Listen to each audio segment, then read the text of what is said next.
প্রতিটা মেয়ের প্রথম ও শেষ চাওয়া হলো নিজের একটা সংসার। নিজের সংসারের চেয়ে শান্তির জায়গা এই পৃথিবীতে আর একটিও নেই। ঘরবাড়ি পরিষ্কার করে নতুন কেনা জিনিস দিয়ে বেডরুম আর ডাইনিং টেবিলটা নতুনভাবে সাজিয়ে নিলাম। এই সব কিছু নিয়ে থাকবে আমার আজকের ভিডিওটা। আশা করছি পুরোটা ভিডিও জুড়ে আপনারা আমার সাথেই থাকবেন। আসসালামু আলাইকুম সবাইকে, কাছে বা দূরে যে যেখান থেকে আমার আজকের ভিডিওটা দেখছেন। আশা করি আল্লাহর রহমতে সবাই ভালো আছেন, সুস্থ আছেন। আলহামদুলিল্লাহ আমরাও ভালো আছি। নতুন একটা ব্লগ ভিডিও দেখার জন্য সবাইকে ওয়েলকাম করছি। নতুন দিনে নতুন একটা ব্লগ ভিডিও আপনাদের সাথে শেয়ার করতে যাচ্ছি। আশা করছি আমার আজকের ভিডিওটি আপনাদের কাছে বরাবরের মতোই ভালো লাগবে। আর ভালো লাগলে ভিডিওটিতে আমার সাথে থাকার অনুরোধ রইল। আর যে সকল আপুরা ভিডিওটি দেখা শুরু করেছেন মনে করে একটা লাইক দেননি, একটা অনুরোধ থাকলো প্লিজ একটা লাইক দিয়ে ভিডিওটা কন্টিনিউ করবেন। এতে করে আমার এই ভিডিওটি অনেকের কাছে খুব সহজেই পৌঁছে যাবে। আর নতুন বন্ধু হয়ে থাকলে চ্যানেলটি সাবস্ক্রাইব করে আমার সাথে থেকে যেতে পারেন। আর এই কাজটি যদি আপনি অলরেডি করে থাকেন আপনাকে অসংখ্য ধন্যবাদ। আজকে ভিডিওটা শুরু করলাম সকাল থেকে। অফ ক্যামেরায় নাস্তা করে নিয়েছি। নাস্তা করার পরপরই আমি আমার বেডরুমটা একটু গুছিয়ে নিচ্ছি। বেশ 4-5 দিন হয়ে গেল ঠান্ডা লেগেছে। আর ঠান্ডা লাগলে কিন্তু খুব তাড়াতাড়ি ঠান্ডাটা ভালো হতে চায় না। মেডিসিন চলছে, দেখা যাক। আর আজকে রান্নাবান্না নেই, বাইরের থেকে খাবার কিনে নিয়ে আসা হয়েছিল, সেগুলোই আছে, ওগুলোই গরম করে খেয়ে নেব। রান্নাবান্না যেহেতু ঝামেলা নেই, ভাবলাম ঘর বাড়িগুলো অনেক দিন একদম ক্লিন করা হয় না, বিশেষ করে ডিপ ক্লিন করা হয় না। আজকে একটু ডিপ ক্লিন করছি, মানে ঘরের জিনিসপত্র মোছামুছি করছি। এই ফুলগুলো দেখেন, আর্টিফিশিয়াল ফুলগুলো, এগুলো আমি ঝেড়ে মুছে সুন্দর করে আবার জায়গা মতো রাখার চেষ্টা করছি। আর এগুলোতে প্রচুর ধুলা পড়ে, শোপিস আছে ঘরের অনেক, সেগুলোতেও যদি ধুলা পড়ে না মোছামুছি করলে এগুলো একদম চোখে দেখা যায় না। আর এই যে আমার বিছানার চাদরটা কিন্তু দেখে বুঝতে পারছেন নতুন কেনা হয়েছে। আর নতুন জিনিস দিয়ে মানে ঘর বাড়ি সাজাতে আমার ভালোই লাগে। শোপিস হোক বা ঘরে যে কোনো কিছুই হোক না কেন, নতুন কিনে নিয়ে আসলে সেটা আমার ঘরে রেখে একটু সুন্দর করে পরিপাটি করে রাখতে আমার ভালো লাগে। বিছানার চাদরটা নতুন নিয়ে এসেছি বাংলাদেশ থেকে, এটা হোম টেক্সের চাদর। আর এই চাদরগুলোতে ঘুমাতে খুব আরাম লাগে। প্রতিদিন কিন্তু ঘর গোছানোর মধ্যে যেটা আমরা সবাই করি সেটা হচ্ছে বেডটা গোছানো। কারণ বেডের চাদর বালিশ এইগুলো সুন্দর করে বিছানা গুছিয়ে রাখলে দেখতে যেমন ভালো লাগে, মনটাও শান্তশিষ্ট থাকে। আর ঘরটাও অনেক গুছানো মানে মনে হয়।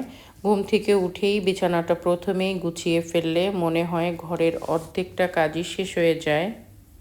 অনেক দিন ধরে ভাবছিলাম আমার ঘরে আর্টিফিশিয়াল যত ফুল আছে সবগুলো ধুয়ে একদম ক্লিন করব, হয়ে উঠছিল না। অনেক কষ্ট করে সময় বের করে ফুলগুলো ক্লিন করে নিয়েছি, নিয়ে নতুন করে একটু সাজিয়ে নিচ্ছি। আর একটা ঘরে ফুলদানি থাকলে আর সেই ফুলদানিতে ফুল রেখে দিলে ঘরের অনেকটা সৌন্দর্য বেড়ে যায়। নতুন চাদর বিছিয়ে আমার বেডরুমটা আজকে সুন্দর মতো একটু সাজিয়ে গুছিয়ে নিলাম। আর এই যে আগে যেই চাদরটা বিছানো ছিল এটা এখন আমি ওয়াশিং মেশিনে দিয়ে দেব।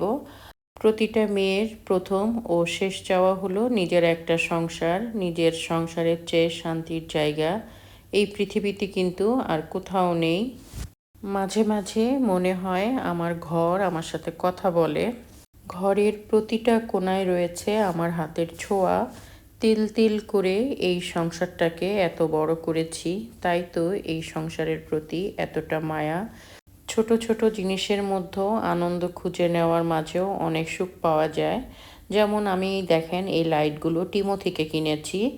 আর এই লাইটগুলো কেনার পরে নতুন করে ফুলদানিটা আমি সাজিয়ে নিচ্ছি। আর আমার কাছে কী যে ভালো লাগছে, এই যে আনন্দ পাচ্ছি, কী যে ভালো লাগছে। এই ছোট ছোট খুশিগুলো ছোট ছোট জিনিসের মধ্যে কিন্তু লুকিয়ে থাকে। নিজের স্বাদ আর সাধ্যের মধ্যে থেকেই আমি আমার বাসাটাকে সাজিয়েছি। আর আমি অনেক সময় অনেক ভিডিওতে বলে থাকি আমরা মধ্যবিত্ত ফ্যামিলি।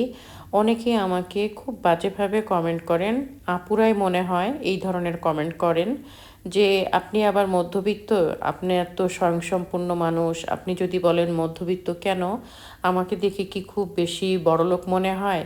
আমি তো আমাকে কখনোই অনেক বড় মনে করি না। আমি আমাকে মধ্যবিত্তই মনে করি।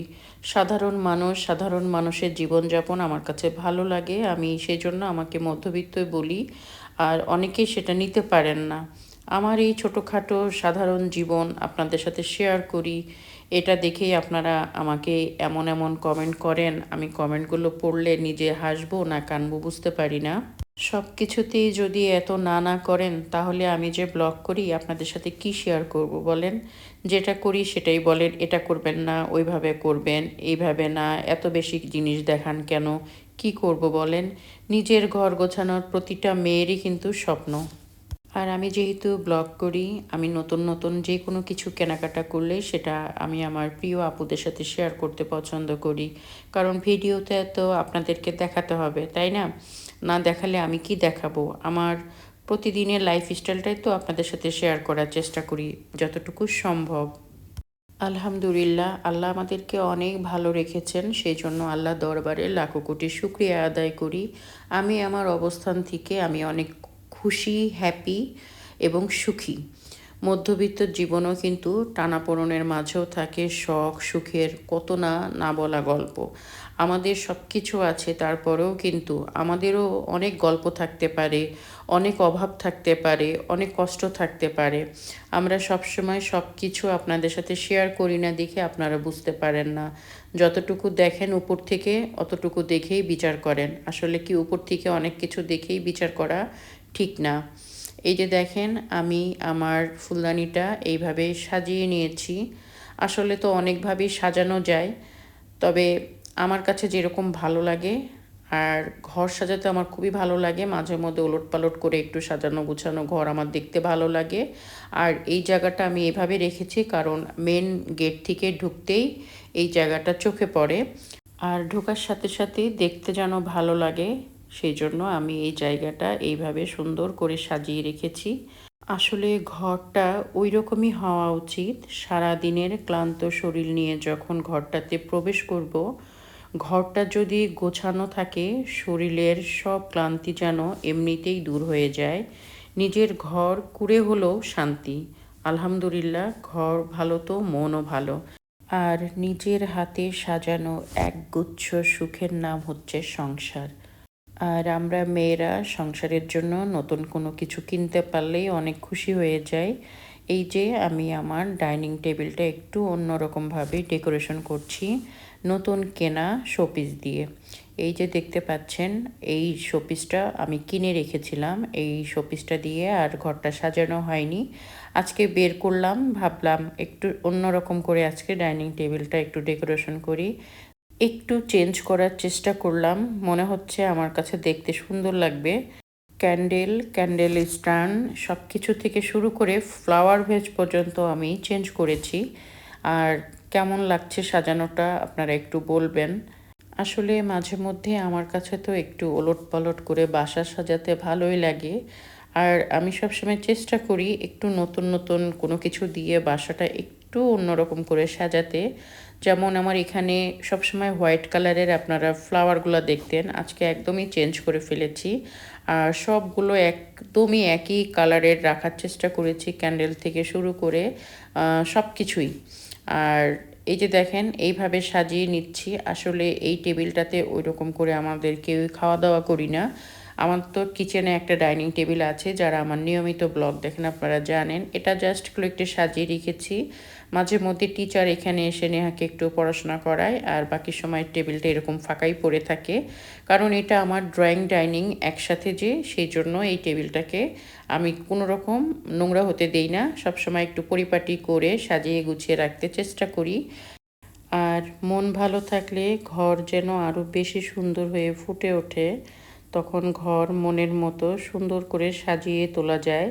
সুন্দর মন মানেই সুন্দর ঘর। আর নিজের সংসারের সব কাজ গুছিয়ে করার মধ্যেও কিন্তু অন্যরকম একটা শান্তি আছে। আর সংসারটা যেহেতু আমার, তাই তো কিছু কাজ সংসারের আমাকেও করতে হয়। আর সংসারের সব কাজ গুছিয়ে করতেই আমি বেশি পছন্দ করি। এই যে আপনাদের সাথে কথা বলতে বলতে আমি কিন্তু আমার ডাইনিং স্পেসটা খুব সুন্দর করে সাজিয়ে নিয়েছি। মোটামুটি আজকে আমি আমার বেডরুম, ডাইনিং রুমটা একটু সুন্দর করে গুছিয়ে রাখার চেষ্টা করলাম। আর আপনাদের সাথেও শেয়ার করলাম। আশা করি আমার আজকের ভিডিওটা আপনাদের কাছে ভালো লেগেছে। ভিডিওটা আর বড় করছি না। আপনাদের কাছ থেকে বিদায় নিচ্ছি। সবাই ভালো থাকবেন। আল্লাহ হাফেজ।